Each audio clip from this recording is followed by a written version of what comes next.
ವಿಧಾನಸೌಧದ ಶಾಸನ ಸಭೆಗೆ ತನ್ನದೇ ಆದ ಶಕ್ತಿ ಇದೆ. ಆ ಸಭೆಯಲ್ಲಿ ಚರ್ಚೆಗಳು, ಆದರ್ಶ ಚಿಂತನೆ ನಡೆಯಬೇಕು. ಆಯವ್ಯಯ ಬಗ್ಗೆ ಸಮಗ್ರ ಚರ್ಚೆ ಆಗಬೇಕು. ಪ್ರತಿ ಇಲಾಖೆ ಬಗ್ಗೆ ಸಮಗ್ರ ಚರ್ಚೆ ನಡೆಯಬೇಕು. ಇತ್ತೀಚಿನ ವರ್ಷಗಳಲ್ಲಿ ಅದು ಆಗುತ್ತಿಲ್ಲ ಎಂದು ಕನ್ನಡ ಹೋರಾಟಗಾರ ಹಾಗೂ ಮಾಜಿ ಶಾಸಕ ವಾಟಾಳ್ ನಾಗರಾಜ್ ಬೇಸರ ವ್ಯಕ್ತಪಡಿಸಿದ್ದಾರೆ. ಉಡುಪಿಯಲ್ಲಿ ಮಾಧ್ಯಮಗಳ ಜೊತೆ ಮಾತನಾಡಿದ ವಾಟಾಳ್ ನಾಗರಾಜ್ ಅವರು, ಬೆಂಗಳೂರು ಮತ್ತು ಬೆಳಗಾವಿಯ ಅಧಿವೇಶನಗಳು ಸಂಪೂರ್ಣ ವಿಫಲ ಆಗುತ್ತಿದೆ. ರಾಜ್ಯದ ಸಮಸ್ಯೆಗಳನ್ನು ಯಾರೂ ಚರ್ಚೆ ಮಾಡುವುದಿಲ್ಲ. ಶಾಸಕರು ಅನಗತ್ಯ ಚರ್ಚೆ, ಪ್ರತಿಭಟನೆಯಲ್ಲಿ ತೊಡಗುತ್ತಾರೆ. ಸ್ಪೀಕರ್ ಸದಸ್ಯರುಗಳನ್ನು ಹೊರಗೆ ಹಾಕುವ ಮಟ್ಟಕ್ಕೆ ಹೋಗಬಾರದು.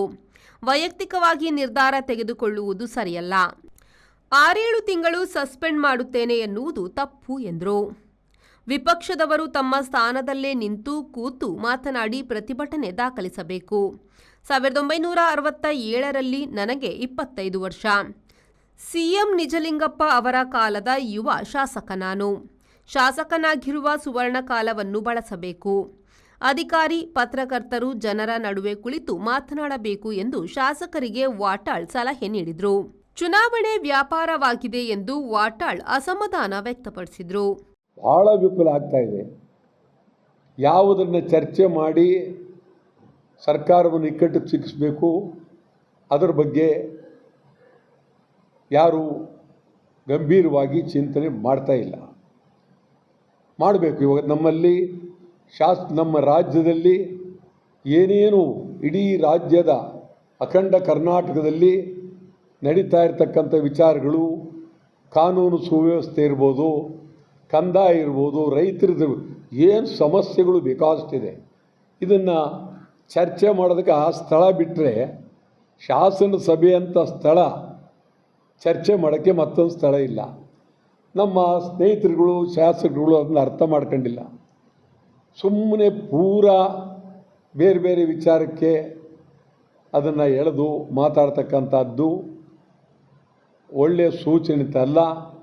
ಮುಂದಿನ ದಿನಗಳಲ್ಲಿ ಶಾಸನ ಸಭೆಗೆ ಇರುವ ಗಾಂಭೀರ್ಯ, ಗೌರವ, ಘನತೆ ಎಲ್ಲೋ ಒಂದು ಕಡೆ ಜಾರಿ ಹೋಗುತ್ತೆ. ಒಳ್ಳೆಯದಲ್ಲ. ಸ್ಪೀಕರ್ ಆದವರು ಸದಸ್ಯರನ್ನು ಹೊರಗಾಕೋ ಮಟ್ಟಕ್ಕೆ ಹೋಗಬಾರ್ದು. ಸ್ಪೀಕರ್ ಆದವರು ಅದರಲ್ಲೂ 6 ತಿಂಗಳು 8 ತಿಂಗಳು ಹೊರಗೆ ಹಾಕ್ಬಿಡ್ತೀವಿ ನಿಮ್ಮನ್ನು ಅನ್ನೋ ಮಟ್ಟಕ್ಕೆ ನಾವು ಹೋಗಲೇಬಾರ್ದು. ನಾವೇ ಭಾಳ ಗಂಭೀರವಾಗಿ ನಮ್ಮ ಚರ್ಚೆಯಲ್ಲೇ ಸರ್ಕಾರವನ್ನು ಎಳೆಯಾಗಿ ನಿಜಕ್ಕೂ ಭಾಳ ಅತ್ಯಂತ ಅಪಾಯಕಾರಿ ಬೆಳವಣಿಗೆ. ಚುನಾವಣೆಯಲ್ಲಿ ಗೆಲ್ತಾ ಇರೋರು ಅವರೇ ಗೆಲ್ತಾ ಇದ್ದಾರೆ. ಪ್ರತಿಯೊಬ್ಬರಿಗೂ ಒಂದೊಂದು ಚುನಾವಣೆ ಅಂತ ಹೇಳಿದ್ರೆ ಶಾಸನ ಸಭೆಗೆ ಕಡಿಮೆ ಇಲ್ಲ, ಮಿನಿಮಮ್ ಕಡಿಮೆ ಅಂದರೆ 20-25 ಕೋಟಿ, ಅದರ ಮೇಲೆ ಬೇಕಾದಷ್ಟು ಲೆಕ್ಕವಿಲ್ಲದಷ್ಟು ಹೋಗುತ್ತೆ. ಚುನಾವಣಾ ಆಯೋಗ ಕಣ್ಣಿದ್ರು ಕಣ್ಣಿಲ್ದಂಗೆ ಕೊಡ್ತಿದ್ದಾರೆ. ಇಡೀ ಒಂದು ರೀತಿ ಅಸೆಂಬ್ಲಿ, ವಿಧಾನ ಪರಿಷತ್ ಇವೆಲ್ಲ ವ್ಯಾಪಾರ ಆಗ್ತಾಯಿದೆ. ಇದು ಒಳ್ಳೆಯ ಸೂಚನೆ ಅಂತೂ ಅಲ್ಲ. ಇದರ ದೃಷ್ಟಿಯಲ್ಲಿ ನಾವು ಹಿಂಗೆ ಹೋದರೆ ಮುಂದಿನ ದಿನದಲ್ಲಿ ಚುನಾವಣೆಯ ಬಗ್ಗೆ ನಂಬಿಕೆ ಹೋಗುತ್ತೆ ಅನ್ನುವ ನೋವಿದೆ. ಭಾಳ ಚಿಂತನೆಗಳು ನೋಡ್ತೀವಿ. ಏನು ಚುನಾವಣೆಯಲ್ಲಿ ಹಣ ಖರ್ಚು ಮಾಡ್ತಕ್ಕಂಥದ್ದು ಲೆಕ್ಕವಿಲ್ಲದಷ್ಟು. ಅದಕ್ಕೆ ಚುನಾವಣಾ ಆಯೋಗದವರು ಗಂಭೀರವಾಗಿದ್ದಾರೆ. ಹಿಂದೆ ಶೇಷನ್ ಇದ್ದರು. ಶೇಷನ್ ಭಾಳ ಅದ್ಭುತವಾಗಿ ಅವರು ಇಡೀ ದೇಶವನ್ನೇ ಕಂಟ್ರೋಲಿಟ್ಟು ಮಾಡ್ತಾಯಿದ್ರು. ಅದು ನಿಜಕ್ಕೂ ಚುನಾವಣೆ ನಡೀತಾ ಇತ್ತು. ಇವತ್ತು ಚುನಾವಣೆ ಎಲ್ಲ ವ್ಯಾಪಾರ ಆಗಿದೆ. ಆ ದೃಷ್ಟಿಯಿಂದ ಇದು ಒಂದು ಗೌರವಯುತವಾದ ಚಿಂತನೆ ಮಾಡಬೇಕಾಗಿರೋದು ಶಾಸನ ಸಭೆಗಳು. ಶಾಸನ ಸಭೆಗಳು ಸಂವಿಧಾನಬದ್ಧವಾಗಿ ಅದರದೇ ಆದಂಥ ಶಕ್ತಿ ಶಾಸನ ಸಭೆಗಿದೆ. ಮತ್ತು ಶಾಸನ ಸಭೆ ಕಾನೂನನ್ನು ಮಾಡ್ತಕ್ಕಂಥ ಸಭೆ. ಅದು ಶಾಸನ ಸಭೆ ಕಾನೂನನ್ನು ಮಾಡ್ತಕ್ಕಂಥ ಸಭೆ. ಆ ಸಭೆಯಲ್ಲಿ ಚರ್ಚೆಗಳು ಭಾಳ ಗಾಂಭೀರ್ಯವಾಗಿ, ಅದ್ಭುತವಾಗಿ ಇಡೀ ನಾಡಿಗೆ, ದೇಶಕ್ಕೆ ಆದರ್ಶವಾದಂಥ ಚಿಂತನೆಗಳು ಚರ್ಚೆಗಳಾಗಬೇಕು. ಮತ್ತು ಆಯವ್ಯಯ ಮಂಡನೆ ಆದಾಗ ಆಯವ್ಯಯದ ಬಗ್ಗೆ ಸಮಗ್ರವಾಗಿ ಚರ್ಚೆ ಮಾಡಬೇಕು.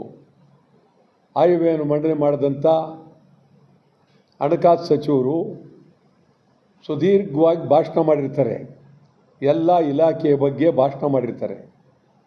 ಇವರು ನಮ್ಮ ವಿರೋಧ ಪಕ್ಷದವರಾಗಲಿ ಆಡಳಿತ ಪಕ್ಷದವರಾಗಲಿ ಬೆಳಕು ಚೆಲ್ಲಬೇಕು. ಅವರ ಭಾಷಣದ ಮೇಲೆ ಸಂಪೂರ್ಣವಾಗಿ 1959 ಚಳವಳಿ ಶುರು ಮಾಡಿದೆ ಬೆಂಗಳೂರಿನಲ್ಲಿ. ನಿಮ್ಗೆ ಏನಾದರೆ ನಮ್ಮ ಚಳುವಳಿಗೆ ಈ ಉಡುಪಿ ಬಹಳ ಶಕ್ತಿ ಕೊಟ್ಟಿದೆ. ನೀವು ಹೇಗೆ ಅಂತ ಅಂದ್ಬಿಟ್ಟು ನೀವು ಹೇಳಿದ್ರೆ, ಉಡುಪಿ ಮತ್ತು ದಕ್ಷಿಣ ಕನ್ನಡದ ಯುವಕರು ಬೆಂಗಳೂರಿನ ಹೋಟ್ಲುಗಳಲ್ಲೆಲ್ಲ ಅವರೇ ಇದ್ದರು. ಇಡೀ ಬೆಂಗಳೂರಿನ ಹೋಟ್ಲುಗಳೆಲ್ಲ ಅವರೇ ಕೆಲಸಗಾರರು. ಕನ್ನಡ ಚಳುವಳಿ ಅಂತ ಹೇಳಿದ್ರೆ ಹೋಟ್ಲ್ ಕೆಲಸಗಾರರು ಬೀದಿಗೆ ಬಂದ್ಬಿಟ್ರು. ಇಡೀ ಹೋಟ್ಲ್ ಕೆಲಸಗಾರರು ಎಲ್ಲವನ್ನು ಬಿಟ್ಟು ಪ್ರಾಮಾಣಿಕವಾಗಿ ಹಗಲು ರಾತ್ರಿ ಬೀದಿಗೆ ಬಿದ್ದರು. ಹೋಟ್ಲ್ ನಿಮ್ಗೆ ಹೇಳೋದಾದರೆ, ಬೆಳಗಾವಿಯಲ್ಲಿ ಮಹಾರಾಷ್ಟ್ರ ಏಕೀಕರಣ ಸಮಿತಿ ಇದು ನಿರಂತರವಾಗಿ ನಮ್ಮ ರಾಜ್ಯದಲ್ಲಿ ಅವರು ದಬ್ಬಾಳಿಕೆ ಮಾಡ್ತಾ ಇದ್ದಾರೆ. ಅವರು ಮಹಾರಾಷ್ಟ್ರ ಏಕೀಕರಣ ಸಮಿತಿಯವರು, ಕರ್ನಾಟಕ ಏಕೀಕರಣ ಸಮಿತಿ ಅಲ್ಲ. ಅವರನ್ನು ನಿಷೇಧ ಮಾಡಿ ಅಂಥೇಳಿ ನಾವು ನಿರಂತರವಾಗಿ ಹೋರಾಟ ಮಾಡ್ತಾಯಿದ್ದೀವಿ. ಅವರನ್ನು ನಿಷೇಧ ಮಾಡೋಕ್ಕೆ ಆಗಿಲ್ಲ. ಶಿವಸೇನೆಯವರ ಬಗ್ಗೆ ತೀವ್ರವಾದಿಯವರು ಗಮನ ಕೊಡಲಿಲ್ಲ. ಬೆಳಗಾವಿ ಎಲ್ಲ ರಾಜಕಾರಣಿಗಳು, ಎಲ್ಲ ಪಕ್ಷದ ರಾಜಕಾರಣಿಗಳು ಮರಾಠಿ ಓಟ್ಗೋಸ್ಕರ ಅವ್ರ ಜೊತೆಯಲ್ಲಿ ಹೊಂದಾಣಿಕೆಯಲ್ಲಿದ್ದಾರೆ. ಎಲ್ಲರೂ, ಯಾವ ಪಾರ್ಟಿಯವರಂತ ಎಲ್ಲರೂ. ಕನ್ನಡ ಪರ ಸಂಘಟನೆಗಳು ಮಾತ್ರ ಭಾಳ ಅದ್ಭುತವಾಗಿ ಇದ್ದಾರೆ. ನಾವೀಗ ತಾನೇ ನಮ್ಮ ಇಡೀ ಸಮಗ್ರ ಬೇಡಿಕೆಗಳನ್ನು ಒತ್ತಾಯ ಮಾಡಿ ನಾವು ವಿನೂತನವಾದಂಥ ಮತ್ತೊಂದು ಚಳುವಳಿ 26 ಏಪ್ರಿಲ್ 26ನೇ ತಾರೀಕು.